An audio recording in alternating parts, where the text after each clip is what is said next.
از نور پاک قرآن صبح صفا دمیده. Assalamualaikum warahmatullahi wabarakatuh. Para pemirsa MTA dimanapun Anda berada, senang bisa kembali menyapa Anda semua dalam program Lafaz Al-Masih, sebuah program yang akan membahas sabda, nasihat, dan juga fatwa dari pendiri Jemaat Ahmadiyah, Hazrat Mirza Ghulam Ahmad alaihissalam, tentang berbagai topik yang terangkum dalam kitab Malfuzat. Bersama saya, Harpan Ahmad, dan juga narasumber kita, Maulana Dili Sadili Fadal Ahmad. Dalam 25 menit ke depan, kita akan membahas satu topik tentang solidaritas. Namun, sebelum kita masuk kepada bahasan, terlebih dahulu seperti biasa, kita sapa narasumber kita. Assalamualaikum warahmatullahi wabarakatuh, Pak. Waalaikumsalam warahmatullahi. Tema bahasan kita kali ini tentang solidaritas, Pak. Ya. Ya, ini tema yang menarik untuk didiskusikan. Pasalnya ajaran penting ya tentang ukhuwah dan juga persatuan sudah mulai terasa asing ya di tengah kondisi dunia yang modern saat ini, Maulana. Ya. Di mana orang-orang itu lebih condong untuk mengutamakan eksistensi pribadi ya ketimbang kepentingan-kepentingan umum ya. Sehingga egoisme yang saat ini merebak itu ya perlu dicerahkan dengan ajaran-ajaran yang bisa membangun kebersamaan dan persatuan. Ya. Maka mungkin langsung saja Maulana, bagaimana perspektif ya Hazrat Masih Maud alaihissalatu wassalam tentang solidaritas ini, Maulana? Ya. Enggak. Assalamualaikum warahmatullahi wabarakatuh. Waalaikumsalam warahmatullahi wabarakatuh. Di dalam kitab yang lain, di dalam Malfuzat juga beliau mempertegas kembali bahwasanya solidaritas itu adalah salah satu bentuk dari akhlak. Kita tahu bahwasanya Allah Subhanahu wa Ta'ala telah begitu jelas menegaskan lahirnya junjungan mulia Nabi besar Muhammad SAW ini adalah liutami makarimal akhlak, untuk menyempurnakan akhlak. Nah, beliau menjelaskan bahwa akhlak itu ada dua macam. Ada yang akhlak yang dengan akhlak manusia terhindar dari kejahatan. Yang kedua, akhlak yang dengan akhlak itu manusia bisa berbuat kebaikan. Jadi bukan hanya menghindar dari kejahatan, tapi juga harus berbuat kebaikan. Jadi ruangnya tidak kosong. Kalau dia hanya sekedar tidak jahat, tapi tidak berkebaikan, itu kan kosong. Suatu saat mereka akan kembali kepada kejahatannya. Nah, akhlak yang nomor dua ini, beliau memberikan contoh ada 4 macam. Yang pertama al-afun, yang kedua al-adl, yang ketiganya ihsan. Nah, salah satu contoh dari ihsan itu adalah solidaritas terhadap sesama umat Islam. Jadi beliau katakan rusaknya tatanan kehidupan kemanusiaan di muka bumi itu. Kenapa? Karena egosentris. Ada ego dari satu pihak terhadap pihak yang lain. Nah, salah satu ciri orang beradab itu adalah apa? Solidaritasnya tinggi. Sosialnya sangat tinggi sekali. Makanya kenapa kita bangsa yang ada sebelah timur gitu ya, bangsa yang baru berkembang menuju kemajuan, itu kan bisa jauh mengejar negara-negara yang di Eropa. Mereka itu secara keitunya memang mereka sudah beradab, sangat-sangat beradab. Dari segi kelakuannya apanya pun beradab. Salah satu bukti apa? Ketika dalam keadaan ada hal-hal yang dibutuhkan oleh semua orang, dia pun butuh. Tapi dia lebih mengutamakan orang yang paling butuh daripada dirinya. Nah, kita kan tidak. Kadang-kadang terjadinya sesuatu. Kenapa? Karena kita egois. Memaksakan diri bahwa harus gua lebih dulu. Harus gua yang dapat. Peduli di orang lain. Nah, ini sebenarnya ketatanan kehidupan rusaknya itu karena masing-masing kita mementingkan diri sendiri. Sementara Islam datang sejatinya apa? Untuk solidaritas. Itu gambarannya cukup jelas nanti di dalam sejarah, bahwasanya ketika Rasulullah mendakwakan sebagai seorang utusan Tuhan di Mekah, diterima oleh orang Mekah, karena ada sesuatu dari hal maka beliau harus hijrah ke Madinah. Maka terbagi menjadi dua kelompok. Ada kelompok muhajirin, ada kelompok ansor. Ansor yang menolong, muhajirin yang hijrah. Nah disitulah tergambar bagaimana solidaritas mereka yang begitu luar biasa, yang tidak pernah ada di muka bumi ini setelah bumi ini diciptakan. Selain apa? Yang dicontoh oleh Rasulullah dan para sahabat. Gitu. Ya. Ini menarik mulai terkait dengan tauladan ya dari Rasulullah SAW itu, sehingga Hazrat Masih Maud alaihissalatu wassalam juga mengutip dalam catatan beliau di Malfuzat ini bahwa bahkan jika mereka, ya, jadi orang-orang pada masa ini membelanjakan gunung emas sekalipun, mereka tidak akan mendapatkan persaudaraan yang telah mereka raih dari Rasulullah SAW. Ya, jadi pernyataan dari Hazrat Masih Maud alaihissalatu wassalam ini yang membuat kita mengira-ngira bagaimana sih sebetulnya solidaritas yang telah dibangun ya oleh Rasulullah SAW di masa awal Islam itu. Mungkin bisa disampaikan beberapa contohnya. Iya. Contoh yang paling jelas di dalam riwayat itu, bagaimana ketika kaum muhajirin dibawa Rasulullah ke Mekah, diterima oleh saudaranya di Mekah yang beriman kepada Rasulullah, sebut kaum Ansor. Beliau mendeklarasikan kepada Rasulullah bahwasannya, saya punya rumah, akan saya bagi dua rumah ini untuk saudara saya yang dari Mekah. Saya punya lahan, saya akan bagi dua lahan ini untuk saudaranya yang baru hijrah dari Mekah. Dia tidak secara nasab, tidak secara duri, tidak bukan keluarga secara jasmani, bukan. Tapi karena persaudaraan muslimnya itulah orang-orang Ansor rela membagi harta bendanya untuk saudara yang seiman yang hijrah dari Mekah. Sampai-sampai dalam dia dikatakan ada seorang Ansor yang punya istri dua, dia ceraikan yang satu untuk dinikahi oleh saudara yang muhajirin dari Mekah. Sampai sedalam itu mereka membangun sebuah persaudaraan.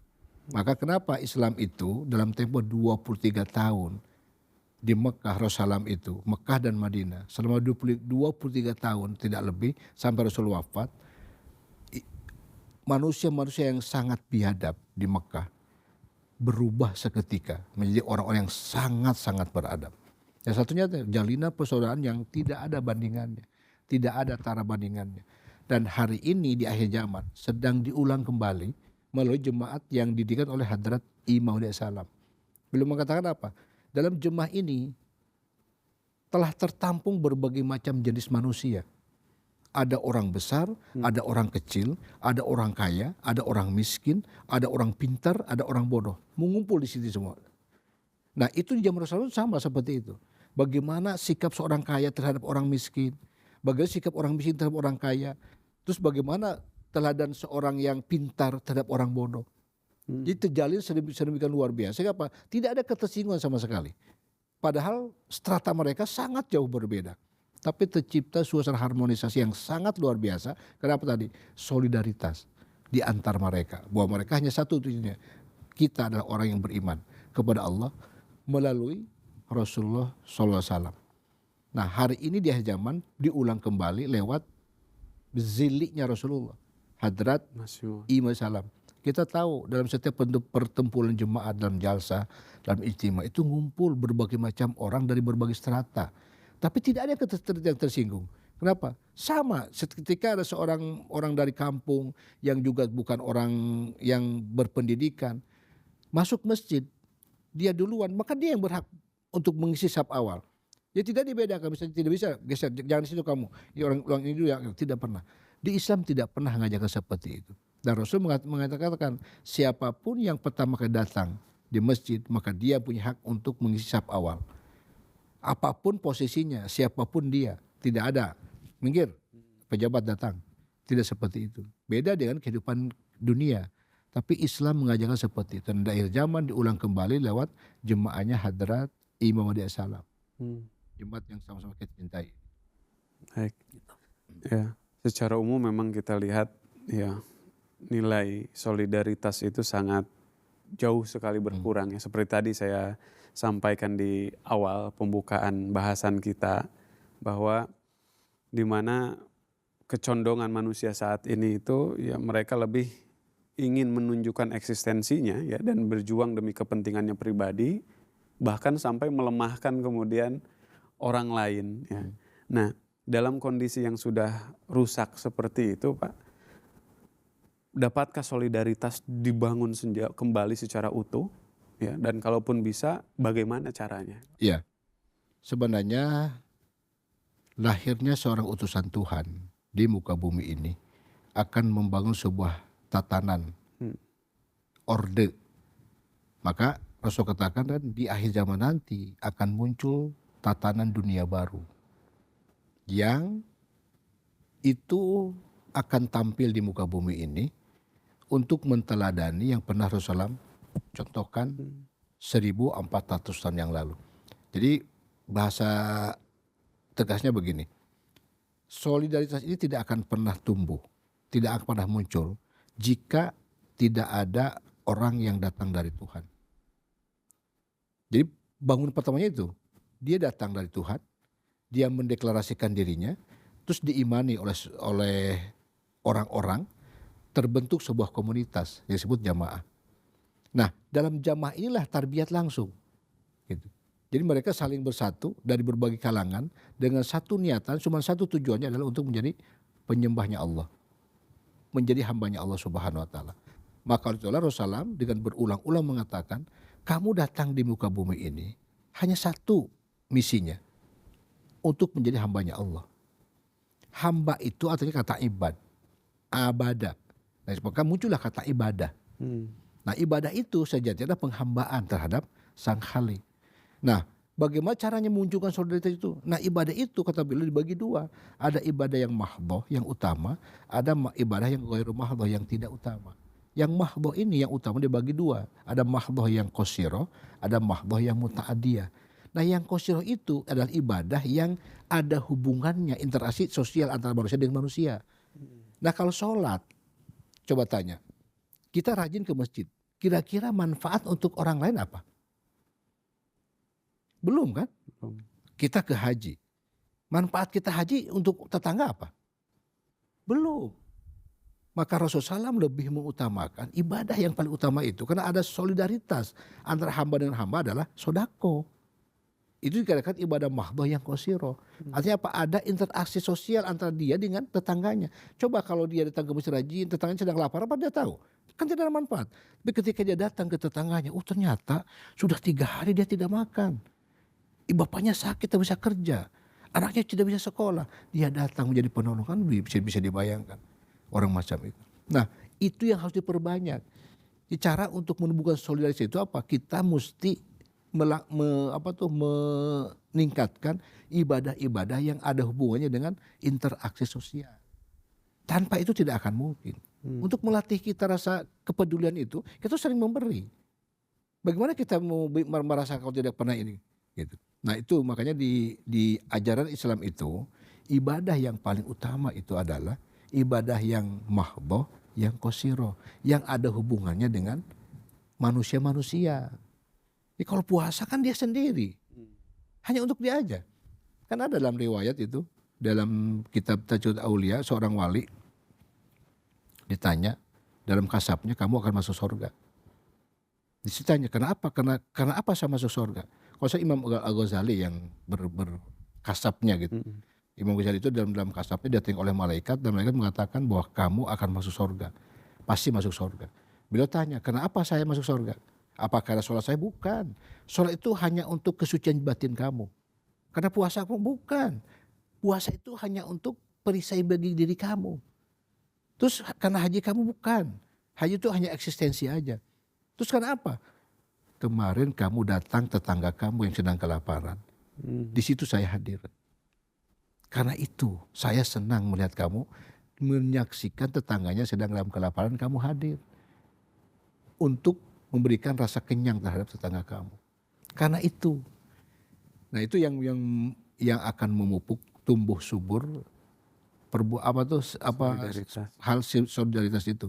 Artinya kita berperbanyak ibadah yang hubungannya ada banyak hubungannya dengan interaksi. Gitu. Jangan iya kan banyak orang sekarang kan punten ya, misalnya di jemaat punten.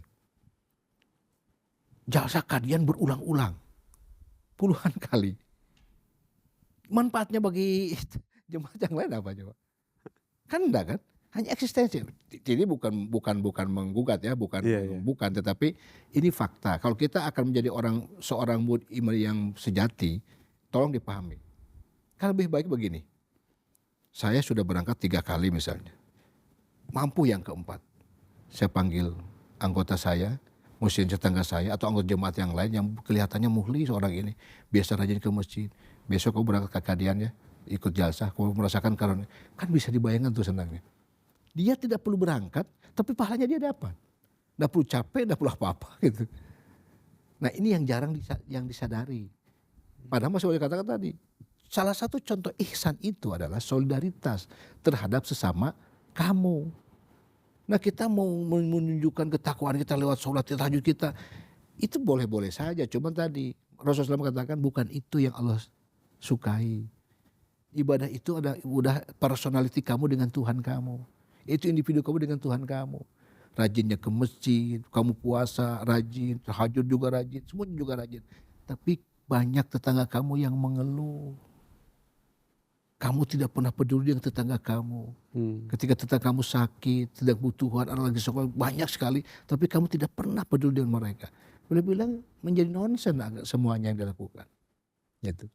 Nah, solidaritas itu akan tumbuh apabila memperbanyak ibadah yang seperti tadi. Gitu. Baik. Luar biasa Maulana ya. Jadi memang kuncinya serusak apapun persatuan ya dalam Islam saat ini ya masih bisa selama kemudian umat Islam itu ya tadi ya membangun kemudian aksi-aksi sosial di antara mereka yang dengan itu kemudian solidaritas akan tumbuh ya. Selanjutnya Maulana, Hazrat Masih Maud alaihi salatu wassalam juga mendirikan jemaat ini atas perintah Allah Subhanahu wa taala. Salah satu tujuannya adalah untuk membangun persaudaraan dan ukhuwah baru. Iya. Ya. Apa nilai-nilai yang beliau terapkan pada jemaat beliau untuk tujuan dimaksud? Iya. Itu yang beliau berulang-ulang mengatakan, jemaat ini akan tumbuh subur jika di dalam jemaat ini lahir anggota-anggota yang solidaritasnya itu tinggi. Jemaat ini akan perkasa, jemaat ini akan jaya, jemaat ini akan unggul di atas seluruh ormas di dunia ini. Apabila di dalamnya para pengikutnya adalah orang-orang yang solider terhadap sesamanya. Nggak usah jauh dulu, saudara kamu yang di dalam ini. Kadang-kadang kita kan mohon maaf, ketika kita tabligh ke orang, kita promosi tentang kita. Begitu masuk ke dalam, semuanya hilang. Ternyata gitu kan. Nah sejatinya yang kita jual, nilai-nilai yang ingin dijual oleh jemaat itu apa? Tadi akhlak. Akhlak yang mana? Utamanya tadi. Ketika kita memberikan sesuatu kepada orang lain, kata beliau, maka apa perintah Al-Quran? Ita'idil qurba. Kamu harus seperti seorang orang tua memberi terhadap anaknya. Pure, tidak ada niatan apa-apa. Sejatinya karena Allah Subhanahu wa taala. Maka ketika memberikan tidak ingin dipuji, tidak ingin disebut-sebut, tidak ingin kelihatan orang, bukan karena apa-apa, sejatinya karena Allah Subhanahu wa taala. Jadi nilai-nilai itu yang ingin beliau terapkan di dalam jemaat. Maka beliau akan tumbuh suburkan itu. Kalau jemaat kamu akan menyaksikan jemaat yang hebat, jemaat yang kokoh, jemaat yang utuh, jemaat yang perkasa di muka bumi ini, kalau di dalamnya diisi oleh orang-orang yang solider terhadap sesamanya. Kapan mulainya? Sesama kita dulu. Artinya apa? Ketika ada orang jemaat yang salah, tidak dimarah, bukan dengan cara memaki-maki, bukan dengan cara bahkan menghujat, bahkan menelanjangi aibnya. Dia bilang itu jelas-jelas akan merusak tatanan kehidupan. Kita tahu orang yang melakukan sebuah pelanggaran itu karena sebuah penyakit atau kesalahan. Kalau kamu merasa bisa menyembuhkan, sembuhkan dengan cara yang baik. Maka bahasa Quran kan idfa billati hiya ahsan. Perbaikilah sebuah keburukan itu dengan menampilkan kebaikan. Jadi jemaat ini kata beliau, kalau ada sebuah hal misalnya tadi anggota kekeliruan, maka kamu tampil menjadi orang yang mencontohi dengan bahasanya, dengan perilakunya, dengan tindakan lakunya. Itu yang beliau katakan. Kenapa? Karena banyak dia bilang di antara kita yang salah rumusnya, salah resepnya. ingin memperbaiki, tapi caranya yang salah. Akhirnya apa? Bukan jadi baik, malah semakin menjauh, bahkan jadi memusuhi akibat salah langkah. Banyak di antara kita orang salah melakukan sebuah pelanggaran dengan cara apa? Harusnya kan didatangi dan diperbaiki dengan cara yang sebaik-baiknya. Ini kan bukan aibnya diubar ke sana kemari, terus bukan jadi solusi, malah jadi permusuhan Masalah yang baru jadi masalah baru. Nah, ukhuwah yang hakiki kata beliau adalah seperti tadi persaudaraan di dalam keluarga. Jadi kita tahu ketika adik, kakak, ibu dan semuanya ada sebuah kesalahan, memperbaikan dengan cara apa? Dengan kekeluargaan. Nah, jemaat ini jemaat beliau katakan ukhuwah baru, keluarga baru dengan berkumpulnya berbagai macam orang dari berbagai macam latar belakang. Tentu kita maklumi, untuk itulah makanya dibutuhkan orang-orang yang tadi punya sifat, punya karakter yang solider terhadap sesamanya. Nilai yang ingin dikembangkan oleh adalah apa? Ya tadi, kemanusiaan. Persaudaraan kemanusiaan itu yang lebih utama. Karena Rasul telah memberikan contoh bahwasanya ketika orang Yahudi lewat jenazahnya, beliau berdiri, sahabat protes, ya Rasul, kenapa engkau berikan itu untuk Yahudi? Beliau dengan sangat mengagumkan mengatakan, tidakkah dia manusia? Jadi manusianya dihargai, sudah mati Yahudi pula. Nah, ini sama-sama beriman, sama-sama orang jemaat, sama-sama yang beriman kepada Imam Salam. Hanya ada kesalahan sesuatu yang artinya bisa diperbaiki. Oke lah, ada kekeliruan. Tapi tadi jangan hanya kekeliruannya itu, bahkan menjadi memecah persatuan yang sudah begitu kuat dijalin. Itu belum beringatan berulang-ulang bahwasanya saudara kamu harus ingat dari mana dia datang, seperti apa latar pendidikannya. Kamu harus paham itu. Sehingga apa? Cara memperbaikinya pun disesuaikan dengan siapa dia, bagaimana karakternya, dan seterusnya. Seperti itu yang beliau katakan. Baik. Maulana jazakumullah untuk penjelasannya. Mungkin untuk pertanyaan terakhir di kesempatan kali ini, telah menjadi rahasia umum bahwa jemaat Ahmadiyah itu mendapatkan banyak sekali stigma negatif dari kelompok-kelompok Islam lainnya ya. Tapi jemaat ini masih terus menunjukkan rasa persaudaraan, ya, solidaritas kepada sesama Muslim. Apa motif ya dari Ahmadiyah terus menyebarkan spirit solidaritas? Ya. Dan apa peran Pak yang sudah dilakukan oleh jemaat ini dalam membangun solidaritas sesama Muslim secara luas? Kita tahu setiap nabi datang, bahasa Qur'annya likuli nabiyin aduin. Setiap nabi pasti ada musuhnya. Tapi kita juga tahu dalam sejarah betapa Rasulullah SAW dizolimi hampir setiap saat sampai beliau wafat. Sejarah mencatat dengan tinta emas bahwasanya Rasul tidak pernah menganjurkan untuk membalas dari semua kezoliman yang mereka lakukan. Motivasinya apa? Karena beliau katakan, saya datang di muka bumi ini sejatinya apa? Untuk membawa mereka kepada Allah Subhanahu wa Ta'ala. Analoginya seperti ada seorang sufi yang sedang menolong kalajengking dari tindihan batu. Dia lepas, dia menggigit dia. Sehingga muridnya mengatakan, ngapain diselamatkan? Sudah tahu kalajengking. Beliau bilang apa bahasanya? Kalajengking itu sifatnya memang seperti itu. Tidak bisa dirubah, kalajengking pasti begitu sifatnya. Nah, kita diajarkan oleh agama itu apa? Punya karakter untuk menolong. Jadi saya tidak akan beri, walaupun itu kalajengking, saya tetap, kenapa? Karakter kita orang beriman itu adalah menolong. Dia tidak akan bisa menghalangi karena kalajengking misalnya kalajengking berhenti. Nah, itulah yang dicontohkan oleh Rasulullah. Sejahat apapun orang, sedegil apapun orang, Rasul tetap menampilkan akhlak yang sangat luar biasa. Nah, jemaat Ahmadiyah itu lahir di muka bumi sebagai mazaz, sebagai cerminan Rasulullah SAW yang kedua kali. Imam alaihi salam itulah buruznya Rasulullah di akhir zaman. Sehingga apa? Kejahatan apapun yang ditimbul oleh jemaat hari ini, maka jemaat tetap melakukan itu karena komitmennya hanya karena Allah Subhanahu wa Ta'ala, bukan karena ingin dipuji orang, bukan karena ingin eksistensi, bukan karena ingin dapat Nobel penghargaan, tidak. Jemaat tampil dengan segala macam kesederhanaannya itu sejatinya kenapa? Mengimplementasikan akhlak Rasulullah. Karena semata untuk Allah Subhanahu wa Ta'ala. Sekarang Ahmadiyah dipersekusi dari semenjak hadir sampai hari ini. Jemaat dipersekusi oleh setiap orang. Apakah Ahmadiyah? Tidak. Darahnya terus tertumpah setiap 3 bulan. Peduli amat dengan orang. Yang jelas kita mah tetap berkhidmat untuk kepada orang. Orang mau benci kepada kita tidak bermasalah. Yang jelas darahnya ada tetes darah Ahmadiyah. Bahkan yang paling berharga apa? Kornea matanya. Jemaat Ahmadiyah mendapat penghargaan. Bukan untuk penghargaan, bukan.